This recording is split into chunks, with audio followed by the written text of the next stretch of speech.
जय शिवराय मित्रांनो अतिशय महत्वाचं जय शिवराय मित्रांनो सोयाबीन असेल कापूस असेल हे भावांतर योजनेअंतर्गत प्रति हेक्टरी 5,000 रुपयाचं अनुदान हे बऱ्याच काही शेतकऱ्यांना वाटप करण्यात आलेले आहे। म्हणजे ज्या शेतकऱ्यांची जमीन ही स्वतंत्र होती अशा शेतकऱ्यांच्या खात्यावर पैसे जमा करण्यात आले होते। परंतु बऱ्याच शेतकऱ्यांना असाही प्रश्न पडलेला आहे, सामायिक जमीन असेल बाउंड करून दिलेला होता, डॉक्युमेंट जमा करण्यात आले होते, परंतु असे सामायिक जमीन जे होत्या त्या शेतकऱ्यांच्या खात्यावर पैसे जमा करण्यात आले नव्हते। अशा शेतकऱ्यांच्या खात्यावर आता हे पैसे जमा केले जाणार आहेत। मित्रांनो, पैसे कधीपासून जमा केले जाणार आहेत, त्यानंतर या पैशाचं वाटप जे आहे ते कोणत्या बँकेच्या खात्यात केले जाणार आहे, एकंदरीत याचाच आढावा या व्हिडिओच्या माध्यमातून आपण समजून घेण्याचा प्रयत्न करणार आहोत। तर मित्रांनो, मी गणेश ठाकरे, कृषी न्यूज या युट्यूब चॅनलवरती आपलं सहर्ष स्वागत आहे।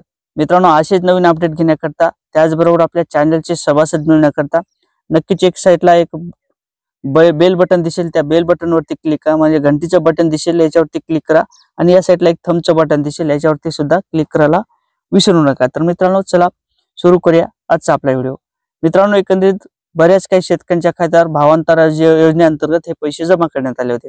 म्हणजे ज्या अर्थी 5,000च्या आत जे सोयाबीन विकलं होतं, 3,000 2,000 अशा प्रकारे सोयाबीनचे भाव होते, त्या कारणाने राज्य सरकारच्या माध्यमातून एकनाथ शिंदे यांच्या माध्यमातून एक महत्त्वाची योजना चालू करण्यात आली होती, ती म्हणजे भावांतर योजना। या भाव योजनेअंतर्गत कापूस सोयाबीन धारकांना त्याचबरोबर सोयाबीन धारकांना पैसे प्रति हेक्टरी 5,000 रुपयाचं अनुदान हे वाटप करू अशा प्रकारे सांगण्यात आलं होतं।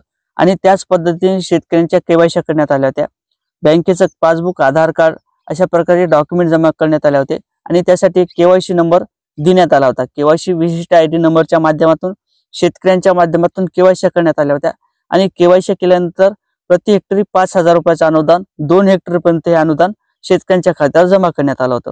त्यानंतर बऱ्याच शेतकऱ्यांची जमिनी हे त्या सामायिक होत्या, स्वतंत्र नसल्या कारणाने, सामायिक असल्या कारणाने त्या मात्र शेतकऱ्यांच्या खात्यावर पैसे जमा करण्यात आले नव्हते।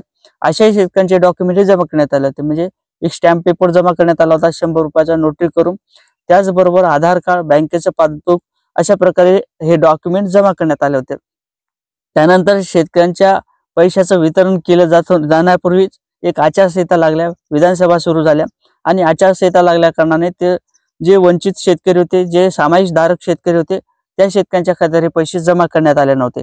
अशा शेतकऱ्यांच्या खात्यावर आता हे पैसे जमा केले जाणार आहेत। त्यासाठी विशिष्ट आयडी, आता ओळखपत्र म्हणजे विशिष्ट आयडी केवायसी साठी जो विशिष्ट नंबर लागतो ते आता दिले जाणार आहे। तलाठी यांच्या माध्यमातून आपण तो फोन करून सुद्धा आपण तो विशिष्ट आयडी घेऊ शकता। विशिष्ट आयडी घेतल्यानंतर आपण आपल्या माहिती सेवा केंद्राकडे जायचं आहे, आणि त्या ठिकाणी आपली केवायसी करायची आहे। आधार बेसवर ही केवायसी होणार आहे, आपला थंब त्या ठिकाणी घेतला जाईल, त्यानंतर आपल्याकडे एक पावती दिली जाणार आहे, त्या पावतीच्या माध्यमातून आपली केवायसी केली जाईल, आणि ज्या आधारवरती आपलं जे आधार कार्ड बँकेला जोडलेलं असणार आहे, म्हणजे डीपीटी अंतर्गत, म्हणजे ज्या खात्यावरती आपल्याला पीएम किसानचे पैसे मिळतात, नमो योजनेचे पैसे मिळतात, त्या खात्यावरती आपली डीपीटी केली जाणार आहे, आणि त्या डीपीटी अंतर्गत ते पैसे शेतकऱ्यांच्या खात्यावर जमा केले जाणार आहे। परंतु यासाठी आपल्याला तलाट्यासोबत कॉन्टॅक्ट करणं गरजेचं असणार आहे, कारण तर विशिष्ट आयडी आपल्या हातात तयार झालेली आहेत, त्या तलाट्यांच्या कृषी विभागाच्या माध्यमातून तहसील या ठिकाणी त्या डॉक्युमेंट देण्यात आले होते, आणि त्याची पडताळणी सुद्धा करण्यात आलेली आहे। तर विशिष्ट आयडी आपण घ्यायची आहे आणि आपली केवायसी करायची आहे। केवायसी केल्यानंतर तुमचं बजेट जे आहे, ते पैसे जे आहेत ते तुमच्या खात्यावरती 24 ते 48 तासात हे पैसे जमा केले जाणार आहेत। तर मित्रांनो, अशा प्रकारे ही एक महत्त्वाची माहिती होती। नक्कीच आपण केवायसी केली नसेल तर केवायसी करा, लगेच तुमच्या खात्यावर हे पैसे जमा केले जातील। तुमच्या केवायसी आयडी विशिष्ट आयडी आता तलाठी यांच्याकडे उपलब्ध झालेले आहेत। तर मित्रांनो, अशा प्रकारे एक महत्त्वाचं असं अपडेट होतं, ज्या शेतकऱ्यांना आतापर्यंत पैसे मिळाले नव्हते, म्हणजे प्रति हेक्टरी 5,000 रुपये सोयाबीन आणि असेल कापूस असेल, या पैसे आता शेतकऱ्यांच्या खात्यावर जमा केले जात आहे, वर्ग केले जात आहे। मित्रांनो, नक्कीच चॅनलवर नवीन असाल तर चॅनलला सबस्क्राईब करा, व्हिडिओ आवडला तर व्हिडिओ शेअर करा। जय शिवराय।